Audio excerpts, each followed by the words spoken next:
This is CBC Compass.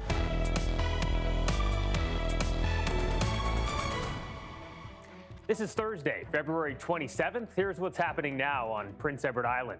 The push for accessible cabs. We'll hear what's prompted one Charlottetown man to lobby the city and taxi companies to step up before anyone else is left stranded. As coronavirus takes hold in more countries, travel agents here say some clients are starting to worry. A look tonight at how it's all affecting the cruise and travel industries with March break just weeks away.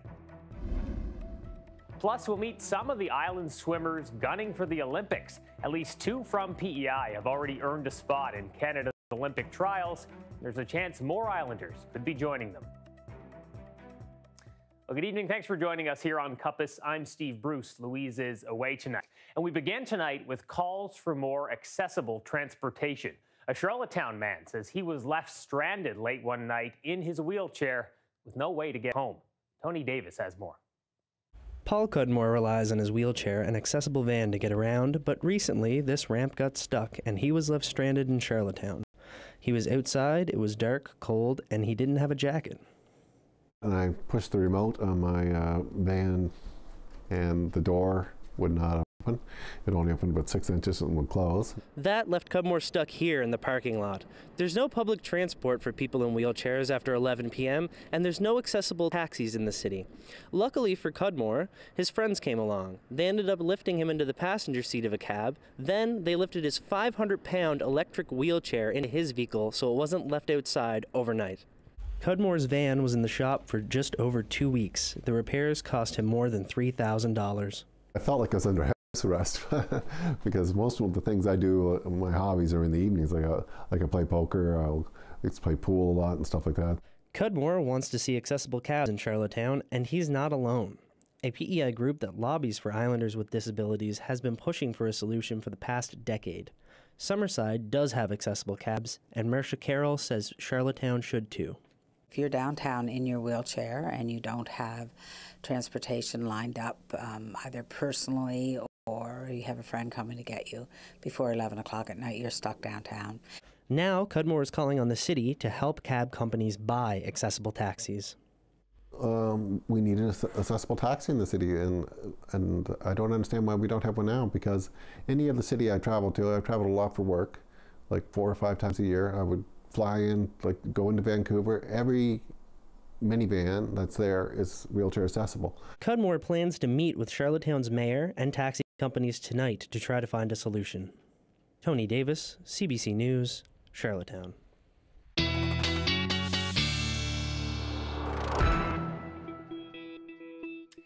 Well, after a few sunny spring-like days, Jay, what a messy winter mix out there this evening. The weather's got me all thrown here. Yeah, we've got a pretty big mess this evening. The good news is that once we get past midnight, it does dramatically improve. Roads still may be messy in the morning, depending on clearing efforts tonight, and blowing snow may still be an issue tomorrow, even though there will not be any heavy snow in the forecast in the morning, just flurries. The winds will still be quite robust. We're going to start with the winds right now. Out of the east, already gusting anywhere from 50 to near 80 kilometers per hour. They will become stronger over the next couple of hours. We really have a good 6 hours of very strong winds ahead across the island. You'll see them easing a little bit earlier, late this evening up west, versus increasing through the mid to late evening for areas east. But this is just a picture about 2 hours out from now. This is one forecast model, and it shows those winds in the 70 to over 80K range, some areas 90 plus. So that is a possibility as well. That is in combination with that heavy mix of snow and ice. And we are predominantly seeing freezing rain in Charlottetown and for areas east, and icy precipitation is the dominant precipitation type. That being said, snowfall warnings are still in effect across all 3 counties for near 15 centimeters, central and eastern, or up to 15 centimeters, up to 20 over parts of Prince County. Seeing as how we've already had that early switch over to rain, this is my forecast for Mounts, but we've already seen that switch over to freezing rain, so may result in lesser accumulation, but icier surfaces make road conditions even worse for travel, especially combined with those strong winds. So this may not look at the heavy amounts we're seeing here actually come to fruition. Likely to see those heavier snowfall amounts, though, up west where that colder air is in place. So it's predominantly some ice, but snow and blowing snow, poor visibility up west, icy surfaces, strong winds, and still some mixing precipitation for areas east as well. Satellite and radar picture shows that the steadier precipitation is with us, and we have a few more hours to go. This will not begin to taper off until we get late this evening or past midnight tonight. So we'll roll this ahead to midnight, still looking at icy mix of precipitation with snow falling up west. As we head through the overnight hours into tomorrow morning, more in the way of just onshore flurries, nothing too heavy in the morning, but blowing snow may still be an issue for exposed areas, as well as depending on how effective the cleanup efforts are overnight tonight. There may still be some messy roads in the morning. We'll see further clearing and a winding down of those winds very gradually into the afternoon, and it'll be west to southwest winds 30 to 60 km for a good chunk of the day tomorrow morning into the early afternoon. So that mess at its heaviest this evening, the strongest winds this evening, gradually improving overnight through tomorrow morning, but roads still may be messy. You'll want to check on those conditions before heading out, and blowing snow still is concern through much of your Friday. All right, thanks, Jay. We'll check back in with you shortly. The chief public health officer here on PEI says islanders have been reaching out with questions about the coronavirus. Canada has confirmed its 13th case, though there are none on PEI. A small number of people here have been tested, but those tests have come back negative. Now, Dr. Heather Morrison says the number of countries affected is expanding. People arriving in Canada from China, Hong Kong, Italy, Singapore, South Korea, Iran, and Japan are now being asked to monitor themselves. And they should watch for symptoms of cough and fever for 14 days. And if they do develop symptoms, they're being asked to get medical advice. Morrison says she expects there will be more cases in Canada. She says health officials across the country are working on ways to prevent the spread of the virus. Now, there are certainly global concerns about coronavirus and its impact on many parts of the economy. One of them, tourism and travel. So far, the Port of Charlottetown says those concerns do not appear to be affecting the industry here, though. In fact, it's projecting another record-breaking season. Wayne Thibodeau has more. This year, 97 ships are expected in this downtown Charlottetown port, bringing more than 150,000 passengers and 70,000 crew. That's thousands more than last year. And that's despite the coronavirus outbreak on a ship in Japan, which put a spotlight on the industry. Officials with Port Charlottetown say while they are watching the virus issues closely, they're confident the ships and passengers will arrive in PEI as planned. We're not really concerned. Most of our passengers are predominantly North American. We do get some European and some from Australia, but I don't foresee this impacting our region. In fact, the port is expanding to meet the growing interest in PEI. A $12 million expansion to the South Berth will allow the port to tie up 2 large cruise ships to the dock at the same time. On days when there are more than 2 ships, the others will have to be anchored in the harbor and the passengers will continue to be ferried in. At Maritime Travel, Brett Tabor says islanders are taking a wait-and-see approach when it comes to booking cruises. He's had a couple of cancellations, and business is down this week, which he blames on the coronavirus. I think most islanders are still going to go on their sun vacations to Cuba and Dominican, but definitely people are questioning whether now is the right time to take a cruise. But Tabor doesn't have those questions. He has 2 cruises booked this year, and he's still planning to go. Port Charlottetown is counting on travelers and the cruise line industries with keeping their plans too. The first 2 ships arrive in Charlottetown on April 29th. Wayne Thibodeau, CBC News, Charlottetown.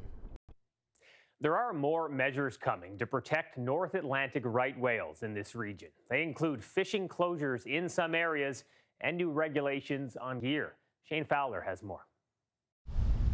Despite reduced speed zones for ships and fishing zone closures, there were 8 confirmed North Atlantic right whale deaths in Canadian waters in 2019. That's from a population recently estimated to have just 416 individuals left in the world. So the federal government is once again restricting human activity in the Gulf of St. Lawrence and the Bay of Fundy.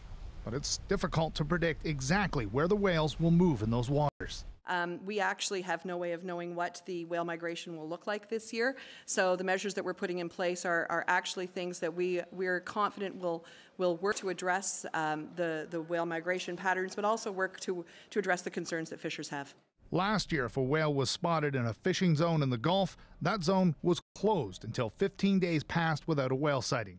Now, if whales are spotted twice in a 15-day period, that zone will be shut down completely until the end of the season. And last year's 15-day rule will now be applied to fishing zones in the Bay of Fundy where no such rules applied before. The Minister of Transport says his department is also now using new tools to track the whales. For the last 2 years, we've been testing the use of a drone. And last season, we tested the use of an underwater acoustic glider for detecting whales. Both of these new technologies will be used in the upcoming season to help with surveillance in the shipping lanes. That means fishing zones will close if a whale is just heard, not just seen. Now, ship speeds will be reduced in shipping lanes for 15 days every time a whale is spotted in one of them, and all fishing gear will now have to be registered so researchers can pinpoint who's responsible if a whale becomes entangled. That includes marking ropes in a way that can be attributed to a specific fishery. And to soften the impact on the fisheries, the federal government will be using icebreakers to open fishing harbors to ensure that snow crab fisheries can start as early as possible this spring. Shane Fowler, CBC News, Fredericton. The PEI Federation of Agriculture is applauding a federal private members bill that aims to expand exemptions to farmers from the carbon tax. It seeks to exempt qualifying farmers from paying the tax on gasoline, diesel, propane, and natural gas.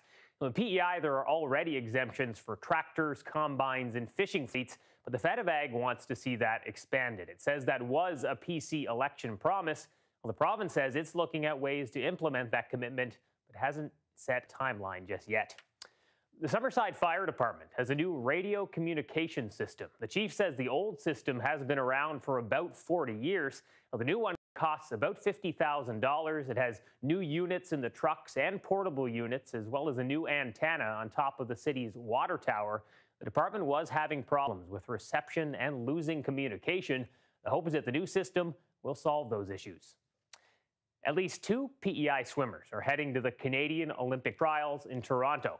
And with 2 qualifying meets still to come, even more Islanders could be joining them. Nancy Russell has their story. Charlie Morse is counting down the days until the Olympic trials in Toronto. He qualified in the 100-meter freestyle event last summer. Throughout the year last year, it was a goal that I had, and at each meet I was going for it over and over again, and I was coming close and close and close, and when I touched that wall, I looked up, I got that time. Morse will be joined at the Olympic trials by Alexa McQuaid. McQuaid won a silver medal at the Canada Summer Games in 2017. These days, she's at a school in Massachusetts. So a great opportunity for Alexa. She's swimming down in the United States. So very, very competitive down there, 500,000 swimmers. So she's getting to see competition at a very high level. We only have a couple hundred swimmers here in PEI. In 2016, Hannah McClellan was the only swimmer from PEI at the Paralympic trials. Having at least 2 island swimmers at the Olympic qualifiers in 2020 is causing a buzz here at the pool. Olympic Games, yeah, definitely. Any athlete, you ask them, they want to go. They want to compete with the best and be the best, and that's where they are. Coach Tom Ponting knows all about the Olympic experience. He's a silver and bronze medalist. And I've been to the games 3 times, so I know the minefield, so we can avoid some of those. And as a coach, it's very fulfilling to see someone get to the ultimate dream that they can have in the sport. And there could still be a few more island swimmers at the Olympic trials. There are 2 competitions left in March where they can get their qualifying times. Their coach says it's pressure, but also good preparation for the trials. Whenever they have to go on the moment. And that's what makes it so exciting, but that's also what makes it frustrating, because if you miss, it's 4 years to try again. I'm just getting more and more excited, more and more ready. Every practice seems to be more important, and I'm putting in my best effort every stroke, every day. The Olympic swimming trials will be held in Toronto starting March 30th. Nancy Russell, CBC News, Charlottetown. Well, much more still to come on Compass tonight before 7 o'clock. We'll hear more on how coronavirus concerns are affecting Islanders hoping to get away. The branch manager with Maritime Travel will join me to talk about what clients are asking her and what she's been telling them.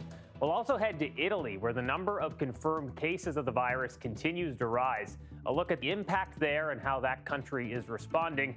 Plus, so many moving pieces in the BC pipeline controversy. We'll get you up to speed on just what happened today. And as we go to break, a live look at a nasty evening here on PEI. Jane joins us with a full weather forecast. That's up next here on Compass.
All right, Jay here now with a full look at the forecast, and you can see in that live shot before commercial, the camera really shaking, the wind gusts really picking up out there. Yeah, actually, we just saw a gust reported just after I was finished speaking to you earlier. For folks that were watching earlier, a gust near 80 kilometers per hour at Charlottetown Airport. Gusts 290 coastal areas, even a bit beyond that. Certainly a possibility tonight. Concern there for coastal areas would be the elevated water levels as that wind starts to move more water and ice towards shore or on shore. It's going to elevate those water levels. And of course, we have freezing rain for some, heavy snow for others, or a mix of ice and snow. That's building up on branches and lines. Some local outages, a real possibility this evening. So be sure to make sure your phone is charged and you've got a flashlight ready just in case you lose power, something to be cautious of. I would definitely avoid driving if you can. Not a great night to be out on the roads or the sidewalks and walkways as well. Front steps also a danger at the moment where we are seeing that freezing rain. This will not be a historic storm in terms of amounts, but the timing of it being just a few short hours this evening, it'll be quite intense during that time. There's a quick look at our temperatures across the Maritimes. Already above the freezing mark into Nova Scotia. This is going to happen here later this evening, overnight. Freezing rain and snow for some areas will actually change to a mix of wet snow and rain into the overnight hours. Much cooler with the heavier snow falling up into northern New Brunswick, and we are likely to see that heavier snow persisting longer, which means more accumulation over parts of western Prince County. And this is where you do have the potential to reach or exceed the 20-centimeter mark in some areas. I think that early switch to freezing rain and icier precipitation will help to reduce that overall accumulation for central and eastern areas. That's not to take away from the impact of freezing rain in any way, though. Freezing rain is actually worse. Heavy snow, you have snow tires, that can help. Visibility is the main issue. When it comes to ice, there's really not much you can do to be driving or walking safely on ice. So just avoid being on the roads. This evening, conditions will begin to improve past midnight into your Friday morning. Temperatures still at freezing for Charlottetown and East Point, still below that mark, Summerside and west. Winds, wow, okay, already 80 kilometers per hour out of the east. This is going to pick up a little bit further over the next hour or so, by the way. Near 50K gusts, not too bad at the moment at Slemon Park as we look to Summerside. 78K gusts, so just shy of 80K in Charlottetown, and the winds will be increasing over the next couple of hours more so as that core of strong winds moves east over East Point. So the winds and that combination of either snow and ice or freezing rain, that's a bad combination this evening to be out on the roads. We are into the midst of the steadier precipitation. We still have a few hours to get through before that drier air starts to work its way in across the island. So this will be around or shortly after midnight. We see this taper off to more lighter rain, snow showers, and then just lingering flurries and blowing snow possible into your Friday morning. So I left the isobars on the big weather map. When they're bunched in close together, that's strong winds, area of low pressure pulling in a strong easterly wind. As we get towards midnight tonight, you start to see those winds easing. It will not be dramatic, but we will see a shift in wind direction to more of a southwesterly wind overnight, and that is going to be in the 30 to 60K range. That will persist through the morning hours tomorrow, and winds still gusting 40, 50K, even into the mid to late afternoon tomorrow before finally easing late afternoon and evening. So no heavy precipitation in your forecast for Friday. Conditions will be better, but blowing snow may still be a problem for rural areas. So lighter precipitation and winds gradually easing past midnight. Not bad looking in terms of conditions tomorrow afternoon, but depending on how quickly they clear the roads, check on those conditions before heading out early tomorrow morning. Similar stories, central and eastern PEI, much better weather picture tomorrow, blowing snow, really the only major concern as we look to those rural and exposed areas. There's a look at your 3-day forecast, still windy for your Friday, long range, some milder temperatures into the mix, but I think the bigger concern is really the next few hours, not the next 7 days. All right, let's take a look now quickly at your national temperatures as we look across the country. I'm going to try to bring that to you. There we go. All right, my weather clicker is working now. Now your photo of the day. Anthony sent this one in from Red Pine Forest. Took this while snowshoeing in Kilmere. Did I pronounce that right? All right. I've heard a couple different pronunciations. If you want me to mispronounce your name or your town, I'm still fairly new here. Get me your photos. compass@cbc.ca. The best way to do that. I'll go check my social media. I'm sure some diligent viewers are letting me know right now how I did on that one. We'll see you before the end of the show. Now, coming up, as fears over coronavirus ramp up, some travel agents here on PEI say they're getting more questions from clients and would-be travelers. We'll hear just what they're asking and how agents are responding when the branch manager with Maritime Travel joins me for a chat. That's right after the break. Stay with us. I'm Mitch Cormier. Coming up Friday on Island Morning, fans of the Netflix CBC series Anne with an E say they need a 4th season. It has to wrap up the story. And now they're lobbying to get that created. We'll find out about the efforts on the next Island Morning.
Well, as we told you earlier, it seems coronavirus is starting to play on the minds of some would-be travelers here on the island. There still hasn't been any confirmed cases here on PEI, but the virus has spread to more countries. So here to talk about what that's meant for islanders hoping to get away from this winter weather is Larissa Newell, a branch manager with Maritime Travel. Appreciate you stopping by. No problem. Happy to be here. So as concerns about the virus have really ramped up, what have you been hearing from your clients? We've just been mostly getting a lot of calls at this point, inquiring, should they be traveling? Is there any policies in place with the carriers like Sunwing, Air Canada, if people want to cancel? Mostly just questions at this point. And where do you think those concerns come from? How does it all tie to coronavirus? I think a lot of the concerns are from the Princess cruise ship that has been quarantined in Japan for quite some time. I think that's what most people are seeing on the TV, and that's most concerning. We do have a lot of passengers booked on the Sunwing packages, the fly and cruise packages this year that are newly offered. So we have a lot of those travelers who are inquiring. And what have you been telling them? At this point, we're not 100% sure what to be telling people because there are no policies in place with Sunwing or Air Canada for any bookings for the Caribbean or cruises at this point. Everything is just going as normal. Everything is status quo. And do you think when they're calling with concerns, from everything that you're hearing, are those concerns justified?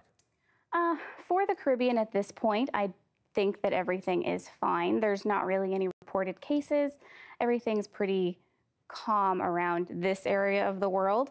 If people wanted to go to Italy or other parts, it may be a little bit more concerning. And in terms of the cruise lines, I know that's where a lot of the concern is. How have the cruise lines been responding in an effort to ensure that people are still taking their cruises? Right. The cruise lines are denying boarding to anyone who's been to China within the last 30 days. And if you hold a Chinese passport, you may be asked additional questions or have additional screening like temperature taken, that sort of thing. As far as I know, that's all that they're doing at this point. Nothing further. I know I've heard a lot of people saying, oh, they're going to be cheap cruises coming up now. Have you seen any of that? Nothing yet, but if people are concerned and starting to cancel their cruises, I do expect that prices probably will drop. Have you seen it have an impact on business for you at this point?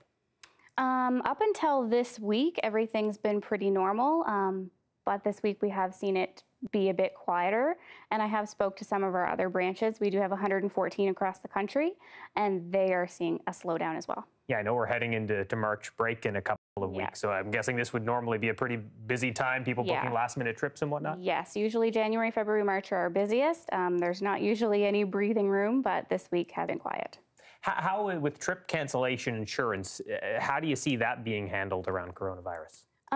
In terms of most cancellation insurance, it's not cancel for any reason. So you have to be sick or a family member or lost your job, that sort of thing. Some suppliers do offer their own insurance, like Sunwing has worry-free cancellation that does allow you to cancel for any reason. In your industry, how worried are you about where this could go? If the virus continues to spread to more countries and throughout countries, here in Canada, perhaps, what kind of an impact could that have? Right. I'm really hoping that it will be like SARS and it will simmer down over the next few months. If it doesn't, I think it will have a huge impact. People are going to be scared to travel. Well, I know that regardless of all this, it's still a busy time of year for you guys, so appreciate you taking some time with us. No problem. And people in the tourism industry in Nova Scotia are talking about the virus as well. They say it could pose some challenges for the upcoming season. They want to attract international visitors, but at the same time minimize the chance of the virus spreading. Shayna Luck reports from Halifax.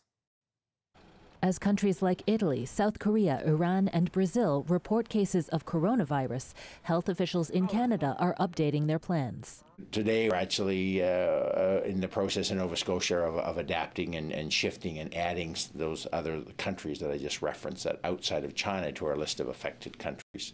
And we have to recognize that that list is likely to even grow and grow. Public health officials say the risk in Canada is still low. Coronavirus could become like influenza, just another illness that's managed and controlled every year. But there must still be plans for worst-case scenarios. Strang met this week with federal public health officials to discuss those plans, including what would happen if the virus arrived in Nova Scotia on board a large cruise ship. That's a huge task when you look at the size of some of our cruise ships. But we need to start doing the planning and preparing for that. The Port of Halifax has been following the news about the coronavirus outbreak aboard the Diamond Princess cruise ship docked in Yokohama, Japan. And at this point, there haven't been any operational changes here as a result of what's happening globally. But it is something that we're certainly paying very close attention to. People who promote Nova Scotia tourism around the world are watching the situation closely. I think Nova Scotia is well positioned right now because the public health authorities are saying that the risk in our area is exceptionally low. So I think we certainly have that in our favor. The outbreak in China has challenged one of the agency's goals, which is to increase visitors from China from fewer than 5,000 to 50,000 a year. When we're talking about our Chinese visitors, they tend to book their holidays about 6 weeks out, and they tend to look at sort of late summer, early fall. So it's a little bit early to speculate on that. Obviously, we're quite hopeful that the situation gets resolved quickly, though. The vast majority of tourists to Nova Scotia come from the United States and Canada. Saran is looking forward to a time when virus concerns are over and the worldwide tourism market bounces back to normal. Shayna Lux, CBC News, Halifax. Well, the UPEI Business Society will be holding their very popular business luncheon next month. A few members will join Jay with all the details. That's just ahead.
Well, many pubs and bars out there have pool tables, but this week, one in Newfoundland has a trick shot artist from Las Vegas chalking up his cue.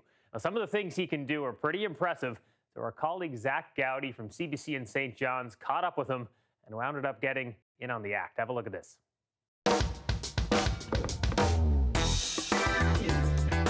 My name is Florian Kohler, I'm also known as Venom, and I'm a professional pool trick shot artist. I'm originally from France, but I now live in the USA, where I basically do that full time. This is what we call the egg shots. And when I shoot the egg into the cue ball is going to go in the corner, and then the egg is going to spin so quick it's going to raise on its side. There's a few ways to go around and create new trick shots. So it starts, we'll say, usually from a base, and it means, you take an old shot and you kind of modify it, you kind of revamp it, you make it more modern, or you make something more complicated. And then there's the other side that we just gotta come up with it. It comes from my brain, and I don't know how to explain it. It's just weird. It's sort of like an artist, you know. Take like a blank piece of paper, and some people are pretty good at drawing something new on it, and that's sort of the same thing I have. The audience is very important simply because if you don't have an audience that's actually responsive, it makes your job very much difficult. The idea behind Trickshot is to make it an entertainment.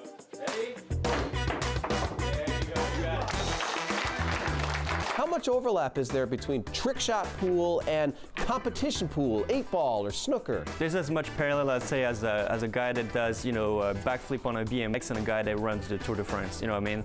It's the same sport, but at the same time, it's not the same thing at all. So obviously, you know, the skills, meaning, you know, you got to ride a bike, meaning you got to run a table. So obviously, I can run a table, I can make balls, I can play position. You know, I'll do a break and run, no problem. But you know, the mental aspect of it, it's a very different game because, well, the guy on his bike is just gonna, you know, go as fast as possible. On my case, I gotta find a way to make it as cool as possible in between point A to point B.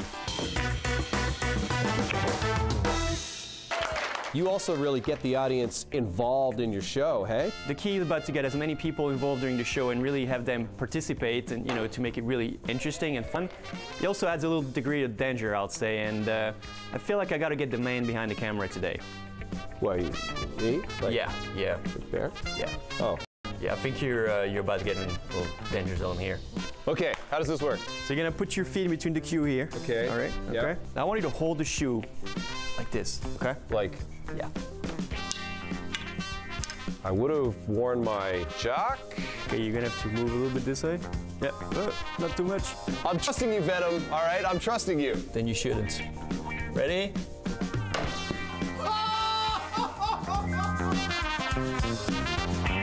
I've never been so nervous. That was amazing. Well done. Well done. Should we get the hair? Yeah, you go ahead. Can I have my shoe back?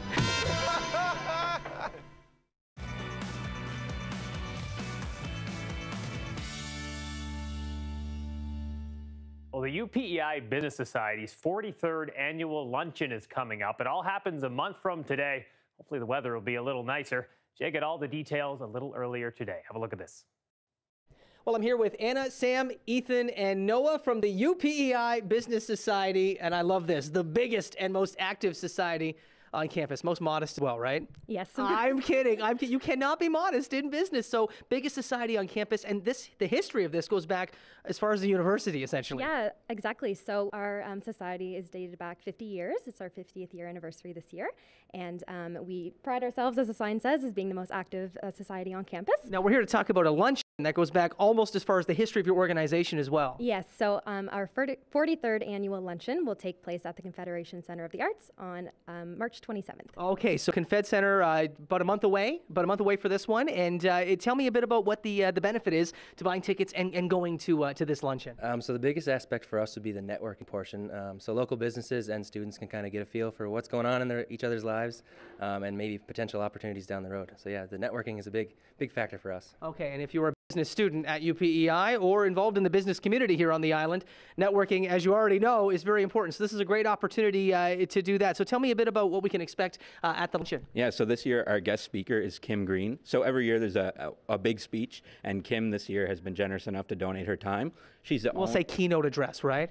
Keynote address. Keynote address makes it sound way more important, and she's an award winner as well, right? She's an award winner. She just most recently won the Entrepreneur of the Year, presented by the Charlottetown Area Chamber of Commerce. So we're really excited to hear her story this year. All right, so you're going to have an award-winning keynote speaker talking about island business. Great opportunity not just to network, but to learn as well. And tickets are already selling very quickly. You sold a good chunk of them already, so this is not an event you want to sleep on, so to speak, right? Yeah, we're down to about 50 tickets. If this is something that you're interested in, you can reach out to us at our Gmail at upeibusinesssociety@gmail.com. We have many ticket options, tables of 10, tables of 8, or even an individual ticket if you just want to come alone. But it's a great opportunity to kind of network with some young aspiring business people on PEI. All right, there you have it. So get those tickets. There's over 300 to start, so 50 means getting close to being a sellout. And that email address again? upeibusinesssociety@gmail.com. There you have it. And if you want to find out more about the biggest and most active society on UPEI's campus and updates on this great event, be sure to check out the UPEI Business Society's Facebook page as well. All right, sounds good, folks. And if you'd like to be on our community segment, you can get in touch with us here at CBC PEI. You can call us at 629-6480 or email compass@cbc.ca.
Coastal GasLink has agreed to pause construction on a pipeline project in Wet'suwet'en Traditional Territory in BC.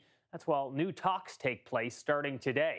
The talks involve federal and provincial ministers and some hereditary chiefs in the territory. Opposition to the project by those chiefs has led to multiple pop-up solidarity protests, disrupting rail and road traffic across the country. Well, the Trudeau government is hopeful that progress will now be made. It's not going to happen necessarily overnight, but the beginning of this dialogue, I think, is something that is extremely important, I think, in sending a signal. Crown Indigenous Relations Minister Carolyn Bennett flew in for the meeting at midday today. She and her BC counterparts are meeting hereditary chiefs. They're seeking recognition and respect for their claim to title and land rights. At the request of the chiefs, RCMP have temporarily halted patrols on the service road where construction crews had been setting up to work. The meeting is expected to continue through tomorrow. Another case of coronavirus has been confirmed here in Canada. It's the country's 13th case. And in the U.S., a patient in California with no known exposure to another patient nor any travel history to an outbreak zone is raising concerns. There are now more than 82,000 infections worldwide. 44 nations are battling the outbreak. We're at a decisive point. For the past 2 days, the number of new cases reported in the rest of the world has exceeded the number of new cases reported from China. South Korea is now threatening prison time for suspected patients who break quarantine. In Japan, the Prime Minister ordered schools nationwide closed for at least the next month. That affects 13 million students in an effort to control the spread of the virus ahead of the Summer Olympics. Saudi Arabia has banned foreigners from visiting Islam's holiest sites. Iran, with the most deaths outside China, reported a huge spike in cases today. In northern Italy, several towns remain under lockdown. As we said, in Italy, 11 towns in an outbreak zone are now under quarantine, and schools and public events across the northern part of the country have been canceled. Today, officials said at least 17 people have died and more than 650 others have been infected with COVID-19. The CBC's Renee Filipponi has more from Italy. The big news here today comes from the governor of Lombardy's revelation on Facebook. Attilio Fontana released a video saying he's putting himself in self-isolation. One of his colleagues tested positive for the coronavirus, so everyone in the office has also been tested. Those results so far have come back negative. Fontana has been the face for the regional fight against the spread of the disease, holding daily press conferences in the region where there has been the bulk of the cases. In the video, he has promised he would continue to work hard and said he is convinced the efforts they are making will be able to slow and eventually stop the spread of the disease so life can get back to normal. As the attention continues to be focused here on Italy, there is a bit of damage control going on. An Italian member of the World Health Organization spoke to local media. He says the numbers may be exaggerated for a couple of reasons. The physician says fewer than 200 cases have actually been fully confirmed with two-step verification, and that the numbers could be so high because so many people are being tested, even without symptoms, basically saying they could be finding more people here just because they're looking harder. Renee Filipponi, CBC News, Milan, Italy. Now, whatever impact the virus ends up having here in Canada, it will be hospitals and healthcare workers at the forefront. Vicadopia gives us a sense of just how ready they are. So this is one of our supply rooms here, just to give you a sense. At Humber River Hospital, the shelves are packed with equipment in case of an outbreak. Ventilators, which are ready to go. We've got 3 of them in here. We have another one in one of the other rooms. We have our PAPR hood set up. It's like a whole helmet that's attached to a HEPA filter around their back if we needed them. Humber River was designed with isolation rooms, as are most new hospitals in Canada. Entire wings can be quarantined. Still, it doesn't take much to overwhelm any hospital and its existing patients. If we had any increase in surge, we would have to put those people either in unusual places, or we would have to try to stop as many elective procedures as we possibly could. Screening is now focusing on a widening circle of countries. We need to shift our thinking into this is going to become a problem within Canada within a matter of weeks to months, and so we need to get on that. We can't just keep pretending we're going to screen everybody out at the airports. Family practices aren't as well stocked as hospitals, and there's not much this doctor says she can do. I don't know, check the mail for more gloves, hopefully, but we don't have those, or more hand sanitizer. She hasn't seen the coronavirus, but it's still keeping her busy. Questions around how likely a person is to get it, and is it soon coming to Canada, and will their families be affected, and how many hospitalizations, and is it safe to go to an emergency room, and is it safe to travel? So far, only Ontario and BC have seen confirmed cases. Other provinces are also preparing themselves. But just how big the disruption could be is still unknown in an outbreak that's only getting worse. Vicadopia, CBC News, Toronto. In some parts of the world, it has become difficult for healthcare providers to keep up with testing for coronavirus. Some countries are trying something new.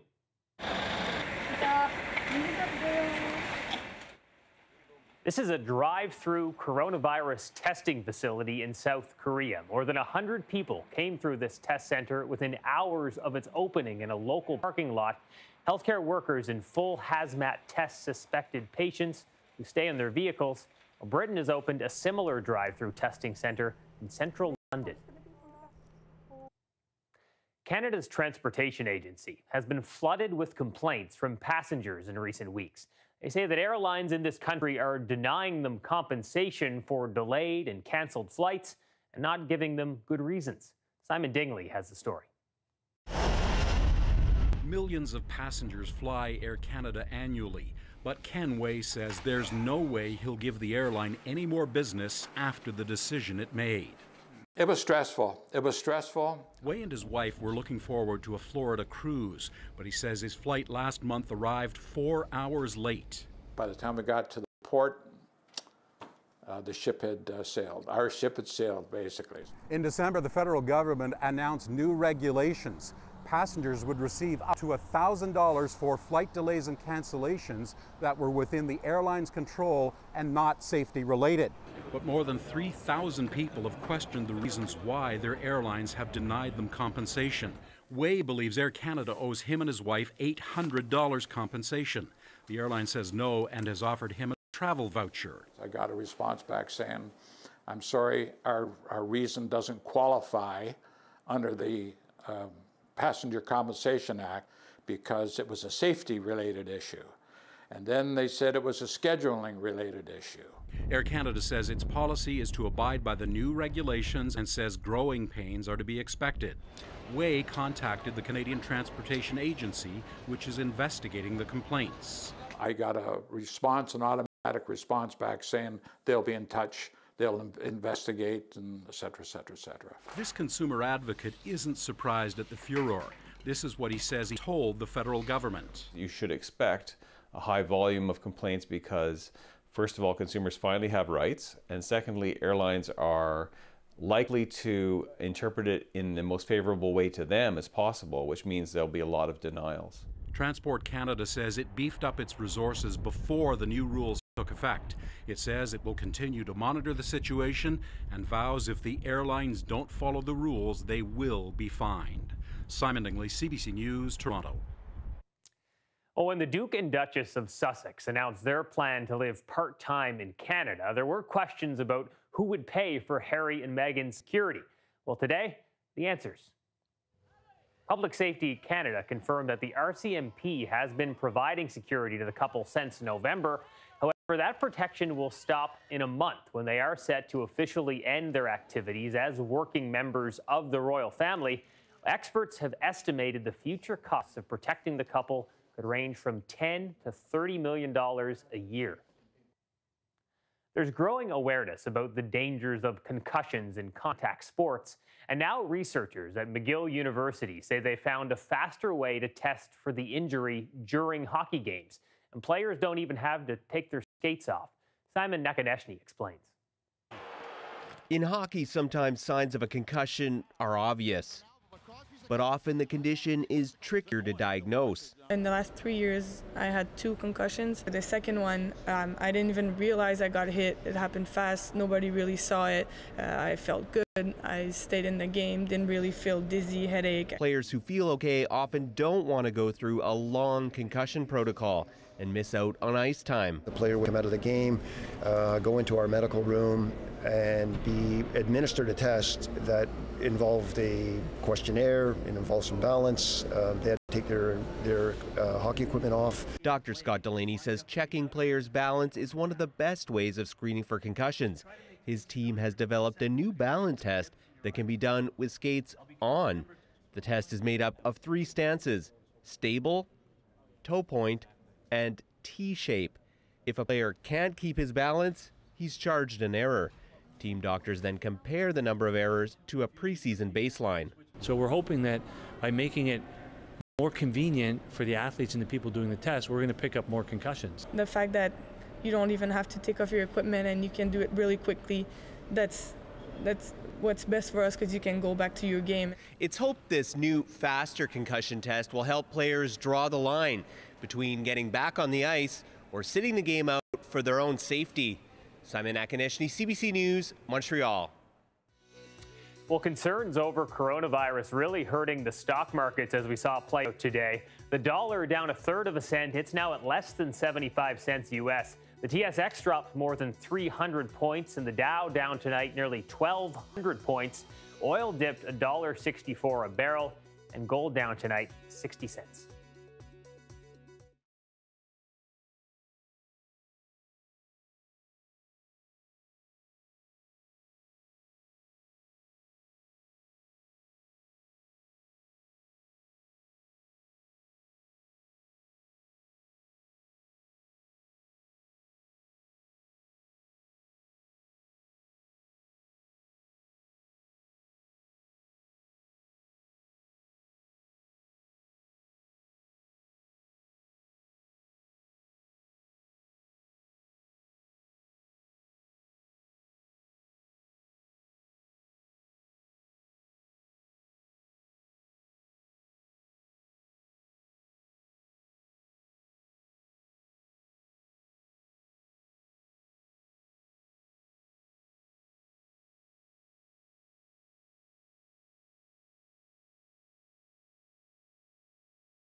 Well, how's this for a snow sculpture? Erica Perry in Tignish sent us these shots from her front yard.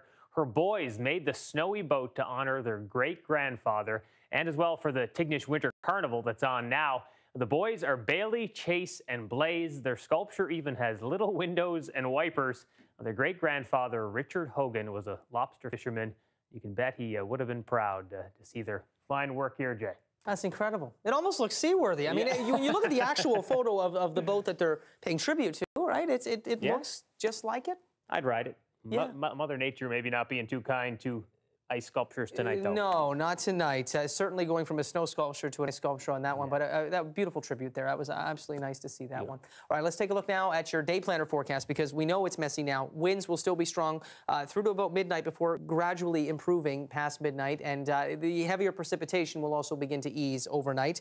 Into tomorrow morning, roads may still be a mess. That all depends on how quickly folks can get it cleared tonight. The crews can get it cleared, and a tip of the weather hat to those out there in the messy conditions, doing the clearing and the salting as well. Just lingering flurries, but blowing snow may be a problem tomorrow morning with those winds out of the west to southwest from 40 to 60 km. They'll ease a little bit, but still blowing snow in rural exposed areas, particularly up west where more snow is falling, could be a problem even through to the mid-afternoon tomorrow before those winds finally start to die down late afternoon and that sunshine does return. Bottom line, though, if you're at home, stay home. Yeah, Kind of nice don't to be out on the roads tonight. All right, that's all our time. Have a great night. We'll see you back here tomorrow.